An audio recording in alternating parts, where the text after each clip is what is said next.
할렐루야. 오늘도 살아 역사하시는 하나님을 찬양합니다. 대한민국 민주화의 성지 거룩한 땅 빛고울 광주에서 하나님 말씀을 전하게 되니 영광 할렐루야입니다. 오늘 이 부족한 종을 이곳으로 이끄신 하나님의 크신 섭리가 있음을 믿고 말씀을 증거합니다. 말씀에 앞서 이 거룩하고 복된 성회에 오신 목사님, 장로님, 집사님, 그리고 성도 여러분, 권사님까지 우리 하나님의 신령한 능력과 은혜와 은총이 함께 하시기를 축원합니다. 아멘 하신 분만 복 받으시기를 축원합니다.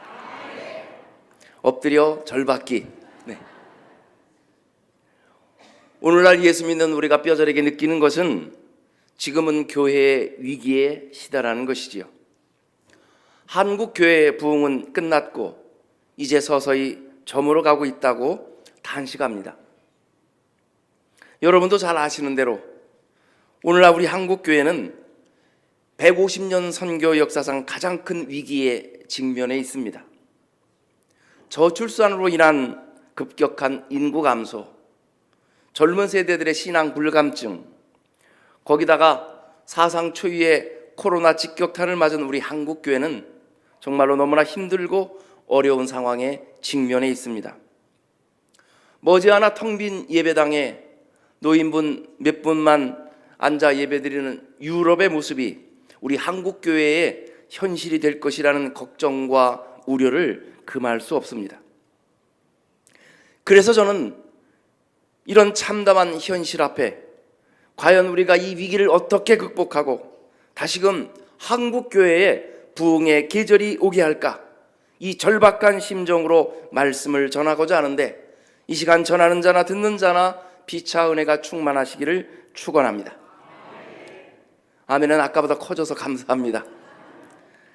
자, 그렇다면 어떻게 우리가 한국교회의 위기를 극복할 수 있을까? 정답은 하나. 이제는 교회들마다 새로운 패러다임을 모색해야 합니다. 지금까지의 구습을 버리고 새로운 교회의 모습을 갖추어야겠습니다. 진정 교회다운 교회, 누구나 오고 싶어하는 교회, 세상 사람들이 인정하는 좋은 교회를 만들어 가야 한다는 말씀인데 동의하시면 아멘. 아직까지 아멘 안 하시는 분은 무슨 배짱이신지요? 어느 교회 목사님이 새로 등록한 교우에게 이렇게 묻습니다. 성도님은 어떻게 우리 교회에 오시게 되었나요? 예, 목사님, 제 생각에는 이 교회가 좋은 교회인 것 같아서 왔습니다. 아, 그렇군요. 그러면 성도님은 어떤 교회가 좋은 교회라 생각하시는지요? 그러자 그는 확신에 찬 목소리로 이렇게 대답합니다. 목사님, 교회는 역시 빨간 벽돌로 지은 교회가 좋은 교회인 것 같습니다. 오늘 이 자리에 계신 여러분은 어떤 교회가 좋은 교회라고 생각하시는지요? 무슨 교회가 좋은 교회가 있고 나쁜 교회가 있겠는가 반문하시겠지만 요한계시록 2장에 보니 소아시아의 7교회 중에 예수님께 칭찬받은 교회가 있고 책망받은 교회가 있지요. 그런가 하면 지금 이단 사이비들도 버젓이 자기들이 좋은 교회, 참된 교회라 주장하니 오늘 우리 시대에는 분명 좋은 교회와 그렇지 않은 교회가 있음을 부인할 수 없습니다. 자, 그렇다면 좋은 교회란 어떤 교회일까? 이렇게 저렇게 아무리 생각해봐도 좋은 교회는 주님이 기뻐하시는 교회, 주님이 기뻐하시는 교회. 성경적으로나 신학적으로나 상식적으로나 좋은 교회는 교회의 주인 되시는 우리 주님이 기뻐하시는 교회라야 진짜 좋은 교회가 아니겠나는 말씀입니다. 자, 그렇다면 주님이 기뻐하시는 교회를 어떻게 만들어 가야 할까? 제가 사는 아파트 앞에 호암지라고 하는 작은 공원이 있습니다. 잔잔한 호수를 따라 숲길이 조성되어 있어서 매일 새벽 기도를 마치고 이곳에 와서 산책도 하고 운동도 하고 때로는 가던 길을 멈추고 호수를 바라보며 작은 소리로 성경을 읊조립니다. 그러던 어느 날 평상시와 같이 저는 한적한 곳에 서서 시편 23편을 암송하고 있었지요. 여호와는 나의 목자시니 내게 부족함이 없으리로다. 그런데 갑자기 뒤에서 큰 노래소리가 들려옵니다. 누군가 휴대폰을 들고 지나가는 것 같은데 휴대폰에서 난생 처음 듣는 노래가 나옵니다. 가사가 참 희한합니다. 네가 왜 거기서 나와? 그 순간 저는 성경을 이렇게 암송하고 있었습니다. 내가 사망의 음침한 골짜기로 다닐지라도 네가 왜 거기서 나와? 헷갈렸습니다. 짜증이 났지요. 다시 마음을 추스리고 다시 성경을 암송하려는데 마음 깊은 곳에서 감동이 옵니다. 내가 사망의 음침한 골짜기로 다닐지라도 네가 왜 거기서 나와? 그렇구나. 거룩한 자녀가 사망의 음침한 골짜기로 다니면 안 되는 것이로구나. 그렇습니다. 성도는 성도의 길이 있고 교회는 교회의 길이 있지요. 그런데 성도가 버젓이 사망의 골짜기, 음침한 골짜기로 다니면 안 되는 것이지요. 거룩한 천성길로 가야 할 교회가 여전히 세상길로 가고 있다면 분명 뭔가 잘못된 것이 아니겠냐는 말씀입니다. 교회도 세상 속에 존재하지만 엄연히 세상과 구분되어야 하고 세상을 변화시켜야 하는 사명을 감당해야 하는 것이 교회의 길입니다. 그런데 교회가 그 정도를 가지 못했기에 오늘 한국 교회가 이처럼 위기를 맞이하게 된 것은 아닐까? 몇 년 전에 한 여론조사 기관에서 우리나라 3대 종교, 기독교, 불교, 가톨릭 중에서 가장 신뢰하는 종교가 어딘지를 물었지요. 그런데 거기서 우리 기독교가 3등을 했습니다. 꼴찌를 했다는 말이죠. 그렇습니다. 오늘 우리 사회에서 저와 여러분이 믿는 우리 기독교가 가장 신뢰받지 못하는 종교가 되었다는 의미입니다. 여러분, 바로 이게 세상이 바라보는 우리 한국 교회의 현실입니다. 정말 왜 이렇게까지 되었을까? 한때는 세상이 빛이었고 희망이었고 세상을 계몽하고 선도하는 교회였는데, 교회에 다니기만 해도 무한한 신뢰를 주었는데, 위상도 엄청 많이 주었는데, 지금은 교회 다닌다는 이유만으로 질시와 배척을 받고 있으니 우리 교회들이 어쩌다 이 지경이 되었을까? 그런데 여러분, 우리 한국 교회가 이렇게 된 데는 부인할 수 없는 분명한 이유가 있습니다. 오늘 이 시대에 많은 교회들이 양적 성장에만 치우쳐서 교회의 사명과 역할을 도외시하고 있기 때문입니다. 금과 은 나 없어도 내게 있는 것 내게 주니 일어나 걸어라. 초대교회 때는 금과 은이 없어도 안전뱅이가 벌떡벌떡 일어나는 역사가 일어났습니다. 그런데 오늘 이 시대에는 금과 은이 차고 넘쳐도 안전뱅이가 일어난 역사가 나타나지 않습니다. 왜 그럴까? 교회들마다 안전뱅이를 일으키는 놀라운 주의 역사보다 금과 은에만 관심하고 있기 때문이지요. 하나님의 아들 예수 그리스도께서 세우신 이 교회가 그 권위와 엄청난 능력을 상실한 채 세상 부귀에 취해 주님 주신 사명을 유기하고 있기 때문이 아닐까? 초대교회 시절 초라한 마국간, 초라한 다락방에는 놀라운 성령의 역사가 충만했는데, 오늘날 수백억 대 화려한 교회등들이 즐비하지만 성령의 역사는 잠잠하고, 교회들마다 헌금이 차고 넘쳐도 가난하고 소외된 사람들을 돌보는 데는 인색합니다. 그러니 초대교회의 놀라운 이적과 역사가 나타나지 않는 것은 어쩌면 당연한 결과일지도 모릅니다. 또 하나, 거듭되는 교회 갈등과 분열, 목회자를 비롯한 교인들의 일탈과 부도덕은 이미 도를 넘었습니다. 이로 인해 많은 영혼들이 깊은 상처와 아픔을 안고 교회를 떠나고 있습니다. 그래서 세상 사람들은 여전히 신랄하게 기독교를 비판하고 있지요. 제가 인터넷을 보니 세상 사람들은 갖가지 이유로 교회를 이렇게 비판하고 있었습니다. 상식이 없고 이기적이다, 권위적이다, 시끄럽다, 말이 많다, 헌금만 강요한다, 사랑이 없다, 자기들끼리만 어울린다, 집사가 내 돈 떼먹었다, 우리 교회 목사가 너무 못생겼다. 그래서 저는 그 아래 이렇게 답글을 달았습니다. 그래 네 팔뚝 굵다. 정말 아니라고 부정하고 싶어도 이 부인할 수 없는 아이러니가 우리를 슬프게 합니다. 그런데 여러분, 오늘날 교회가 심각한 위기에 봉착하게 된 중요한 이유가 하나 있지요. 그건 다름 아닌 교회 다니는 기성교인들마저 교회 생활에 흥미를 잃어가고 있다는 겁니다. 오늘날 우리 기독교인들마저 신앙의 기쁨과 감격을 점점 잃어가고 있습니다. 예수 믿고 교회를 섬기는 우리들 마음속에 어느새 주님을 사모하는 열정은 식어져가고 교회가 주는 참된 기쁨과 행복을 맛보지 못한 채 그저 왔다리 갔다리 하고 있더라는 거죠. 여러분 말고. 그렇게 오늘 이 땅의 모든 목회자와 성도들은 이 안타까운 현실 앞에 눈물로 회개하고 어금니를 꽉 깨물고 교회 갱신을 부르짖어야 할 줄 믿습니다. 과연 하나님이 기뻐하시는 교회, 교회다운 교회, 누구나 오고 싶어 안다라는 그런 교회를 만들어가야 하지 않겠습니까? 인생의 방황은 예수님 만나면 끝나고 신앙생활의 방황은 좋은 교회 만나면 끝나는데 정말 우리 교회, 내가 섬기는 교회는 인생의 방황을 끝낼 만한 교회인가? 정말 우리 교회가 주님을 기쁘시게 할 만한 교회인지 저 십자가에 묻고 또 물으며 그 해답을 구해야 할 줄 믿습니다.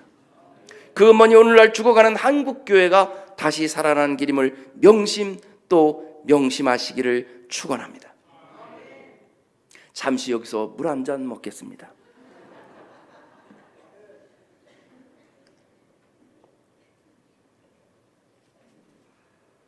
제가 섬기는 교회나 우리 광주의 여러 교인들이나 공통점이 있습니다. 물 마실 때 쳐다본다는 거. 그 분명한 해답이 오늘 본문에 나와 있지 않습니까? 그들이 사도의 가르침을 받아 서로 교제하고 떡을 떼며 오로지 기도에 힘쓰니 기사와 표적이 많이 일어나고 믿는 사람이 함께 모여 물건을 통용하고 재산과 소유를 팔아 사람들에게 나눠주고 구제하며 날마다 마음을 같이하여 성전에 모이기를 힘쓰니 하나님을 찬미하고 온 백성에게 칭송을 받으니 구원받은 사람이 날마다 더하니라. 할렐루야. 여기에 정답이 있었지요. 오늘 위기에 처한 한국교회가 다시 살아날 길은 다시금 초대교회를 바라보며 사도행전적 교회를 회복해야 하는 줄 믿습니다. 할렐루야. 어째 아멘은 점점 시들시들해 가는지요. 할렐루야. 우리 하나님 들으실 줄 믿습니다. 사랑하는 여러분, 소아시아와 유럽 사람들로부터 최초로 그리스도인이라는 호칭을 얻고 그 지역사회에서 크게 존경받았던 교회, 안디옥 교회가 있습니다. 그 비결이 뭘까? 사도행전 11장 23절에 이렇게 기록합니다. 날마다 하나님의 은혜를 보고 기뻐하였다. 아멘이 적어서 한 번 더. 날마다 하나님의 은혜를 보고 기뻐하였다. 아멘. 안디옥 교인들은 언제나 주님의 은혜를 사모했고 은혜 받고 늘 기뻐했지요. 조금 다르게 표현해 보면 교회에서 성질내는 놈이 없었다. 여러분 생각해 보십시오. 평온하던 교회 갈등이 어디서 시작되는가? 대개 주방에서. 근데 우리 교회의 상황에 비추어서 하여튼 주방에서. 사실 뭔고 하니 다른 게 아니고 교회 일을 하다가 갈등이 시작되고 결국 이 갈등이 큰 불로 번지기도 한다는 겁니다. 제가 사는 충청북도의 어느 교회에서 장로 임직식을 앞두고 여신도회에서 음식을 준비했습니다. 주방에서 이것저것 준비하다가 한편에서는 콩나물을 무치자 한편에서는 숙주나물을 무치자 하며 실랑이를 벌이다가 대판 싸워가지고 교회가 콩나물파와 숙주파로 갈라져서 지금까지 대치하고 있습니다. 믿거나 말거나. 그런데 안디옥 교회는 그런 일이 없었다는 것이죠. 당시 안디옥 교회는 예수 믿는다는 이유로 엄청난 핍박을 받고 있었지 않습니까? 핍박과 환란이 크게 달아 있었죠. 그러나 그들은 절망하지 않았습니다. 예수의 은혜를 사모했고 예수의 믿는 믿음으로 모든 것을 이겨냈습니다. 항상 주님 은혜에 감사했고 무슨 일이든 즐거움을 했습니다. 그래서 서로 힘이 되고 서로에게 위로가 됐지요. 예수 안에서 모두 한 마음이었습니다. 그런데 여러분, 사실 안디옥 교회는 아주 다양한 사람들이 모여있는 교회입니다. 유대인도 있고 로마인도 있고 이방인도 있고 백인도 있고 흑인도 있었지요. 바울 서신에 언급된 니게르 사람 시몬이라는 사람, 흑인입니다. 이 사람이 안디옥 교회 교인이었습니다. 당시의 흑인은 노예입니다. 사람 축에도 못 드는 노예. 그런데 안디옥 교회 교인들은 그를 왕따시키지 않았고 기꺼이 받아들였고 아낌없이 사랑해 줍니다. 그런가 하면 안디옥 교회에서는 헤롯 왕의 여동생 마나엔 공주도 있었지요. 당대 최고의 권력자 동생. 그런데 그녀는 절대 자신을 드러내지 않고 일반 교인들과 똑같이 생활하고 함께 예배하고 함께 전도하고 함께 봉사합니다. 이렇듯 안디옥 교회는 부유한 사람도 가난한 사람도 많이 배운 사람도 못 배운 사람도 권력자도 낮은 자도 오직 예수 안에서 하나가 되었습니다.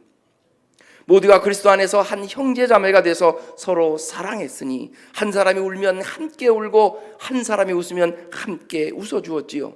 그렇게 교회를 섬기며 신령과 진정으로 예배드리고 날마다 기도하고 이웃을 구제하고 복음을 전했던 겁니다. 그랬더니 우상을 섬기는 안디옥 시민들이 안디옥 교인들을 보고 이렇게 말합니다. 보라, 저들이 바로 그리스도인이다. 할렐루야. 극소수의 안디옥 교회 교인들을 향해서 그들의 생각에는 이방 사이비 같은 예수 믿는 작은 공동체 그들을 향해서 보라, 저들이 그리스도인이다. 오늘날 광주 시민들은 여러분이 섬기는 교회를 향해 뭐라고 말하는지요? 보라, 저 교회가 진짜 교회다. 저 교인들이 찐 그리스도인이다라는 감사와 찬사가 쏟아지시기를 축원합니다. 여러분, 이 세상에서 교회에 가장 오래 다닌 사람이 누군지 아시는지요? 저는 알고 있습니다. 이 세상에서 교회를 가장 오래 다닌 사람, 바로 가장 오래 산 사람. 그 중에 한 사람, 미국 아이오와주의 케이쿡 제일교회 린 퀴스트라는 분, 권사님이신데 88년 동안 주일 예배를 한 번도 거르지 않았고 88년 교회 다니는 동안 4,000번 부흥 집회에 참석을 했고 대표 기도만 2만 번 했습니다. 또한 63년 동안 주일학교 교사로 봉사했는데 그녀의 제자들 중에 목회자가 3,000명이 나왔습니다. 놀랍습니다. 근데 이쪽 자리는 어째 놀라는 분위기가 아닙니까? 하여튼 이 린 퀘스트 여사가 긴 인생 여정을 마감하고 임종할 때 목사님 손을 꼭 붙들고 남긴 한마디가 그 교회 역사책에 이렇게 기록되어 있습니다. 내 생에 가장 기쁘고 행복했던 일은 교회에 가는 것이었습니다. 할렐루야. 88년 긴 여정을 돌아보니 내 인생에 가장 행복했던 일은 교회에 가는 것이었습니다. 오늘 예배하시는 성도 여러분, 여러분 생에 가장 기쁘고 행복했던 일이 무엇인지요? 우리도 마땅히 교회 가는 일이 가장 기쁘고 행복한 일이 되어야 하지 않겠습니까? 이것이 가장 복된 일이고 가장 축복받는 길임을 믿으시기를 축원합니다. 그런데 여러분, 혹시 교회만 생각하면 골지가 지끈지끈 아프고 교인들 얼굴만 떠올리면 우라통이 터지고 발작이 일어나는 분 손 한 번 들어보십시오. 다행히 한 분도 없습니다. 제가 있는 충청북도 때는 7사람이 있었습니다. 당연하지요. 절대 그런 일이 있어서도 안 되고 있을 수도 없습니다. 그저 교회만 생각하면 행복하고 목사님, 장로님 얼굴만 떠올려도 흐뭇하고 위로가 되고 그래서 손꼽아 주일을 기다리는 그런 교인, 그런 교회를 만들어 가야 하지 않겠습니까? 특별히 오늘 연합집회에 오신 목사님들, 누구보다 가장 많이 기도하고 노력해야 할 줄 압니다. 저도 목회자로서 목회자가 얼마나 힘들고 어려운지 잘 알고 있습니다. 그러나 분명한 건 교회에서 가장 많이 기도하고 가장 많이 노력해하는 분은 목사님이지요. 목사님의 목회 비전이 교회 방향을 정하고 목사님이 행복하게 목회하면 교인들이 행복해지기 때문입니다. 목사님 부지런히 양떼 형편을 살피고 진실로 돌아보시기 바랍니다. 그러지 않으면 머지않아 교인들이 다 같이 모여 이런 찬송을 부를 겁니다. 네가 나를 모르는데 난들 너를 알겠느냐. 아멘. 존경하는 목사님들이요, 교인을 향한 목회자의 지극한 관심과 사랑과 기도는 고스란히 교인들의 존경과 감사가 되어 돌아온다는 사실을 잊지 마시기를 축원합니다. 저도 그렇게 20년을 한 교회에서 목회를 했죠. 그랬더니 우리 하나님이 잘한다 머리를 쓰다듬어 주셔서 머리가 빠지고 있습니다. 아울러 목사님, 내 교회 교인들에게 언제나 고맙고 감사한 마음으로 목회하십시다. 세상에 좋은 교회도 많고 훌륭한 목사도 얼마나 많은데 매주일 우리 교회로 와서 부족한 이 사람의 설교를 듣고 있는 이런 교인들이 세상에 어디 있겠습니까? 그러니 교인들을 바라볼 때마다 목사님 눈에서 눈물이 나와야지요. 만약 목사님 눈에서 눈물이 나지 않으면 그 눈가를 빼불어. 사랑하는 장로님, 권사님, 집사님, 성도님, 여러분 교회 담임 목사처럼 여러분을 위해 늘 기도하고 지극정성 살피고 돕는 분이 어디 있습니까? 그 많은 목사님들 중에 여러분의 목사님은 바로 그분이니 늘 고맙고 감사한 마음으로 순종하고 또 순종하고 섬겨주시기를 당부합니다. 그러니 여러분도 성도님 모두도 목사님 생각하면 눈물이 나와야죠. 눈물이 안 나오면 빼불어. 빼기 전에 안과 상담을 하고. 왜냐하면 안구 건조증은 눈물이 본래 안 나와요. 여러분 혹시 집에서 닭 기르시는 분, 오다 보니까 계림동인데 지금은 닭을 기르는지 모르겠습니다. 혹시 닭 기르시는 분 중에 아침에 그 닭이 알을 2개 낳으면 하나는 계란 후라이에서 잡숫고 하나는 목사님 좀 가져다 드리십시오. 목사님 설교하느라 얼마나 목이 아픈지 탁탁 깨가지고. 이건 돌아가신 우리 어머니 김용자 권사님 말씀입니다. 그 일로 복받은 우리 어머니 얘기하자면 내일 모레까지 해도 모자라서 다음 기회에. 여러분 저는 우리 교인들이 우리 목사님 불러줄 때 가장 기쁘고 좋아요. 우리 목사님. 그래서 우리 장로님들도 그렇게 저를 부릅니다. 오늘 여러분 이왕 집회에 오셨으니 여러분 교회 목사님 쳐다보면서 한번 해봅시다. 우리 목사님 짱. 다른 데 쳐다보지 말고. 할렐루야. 그렇다고 목사님 가만히 계시면 어떡합니까? 우리 성도님 짱. 시작. 시원찮은 것 같아. 예, 우리 목사님이 짱이고 우리 성전들이 짱이지요. 부디 이런 마음으로 교회를 섬기어 가시기를 축원합니다. 그런 교회라야 할 줄 믿습니다. 그런데 여러분 교회가 언제나 이렇게 기쁘고 행복한 것만은 아니지요.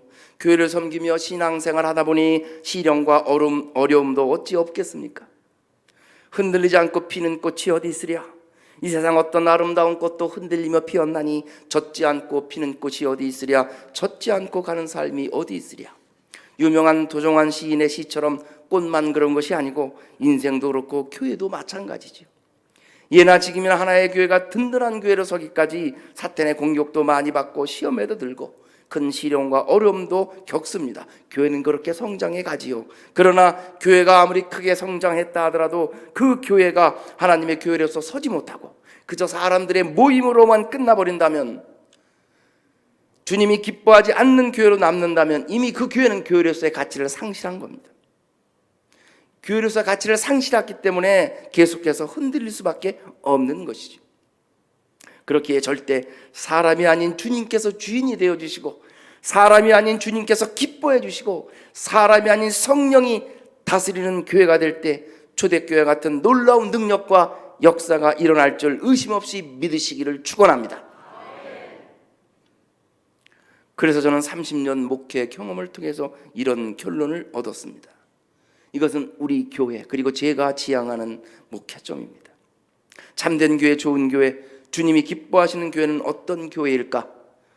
누구라도 교회에 발을 들여놓는 순간 어머니 품을 느끼는 교회, 빈손으로 왔다가 두 손 가득 기쁨을 얻어가는 교회, 각박한 세상살이에 잃어버린 행복을 충전할 수 있는 교회, 예수 믿는 믿음 하나로 자신이 얼마나 귀한 존재를 알게 되는 교회, 상처받아 쓰린 마음으로 교회의 문을 두드리면 두 팔 벌려 안아주는 교회, 함께 웃어주고 함께 울어주고 그런 교인들로 가득 넘치는 교회, 목사님, 장로님, 교우들 얼굴만 떠올려도 마음 한켠이 따사로워지는 그런 교회, 예수 이름만으로도 기쁘고 예수 생각만으로도 행복하고 언제나 주님 주신 은혜로 충만한 교회, 교회 갈 때마다 설레는 교회, 세상에서 상처받고 지친 영혼 위로받고 치유받아 건강한 인생 살게 되고 예수 믿는 신앙생활을 통해 날마다 행복해지고 즐거워지는 그런 교회, 그런 교회야말로 진짜 좋은 교회요, 주님이 기뻐하시는 교회인 줄 믿습니다.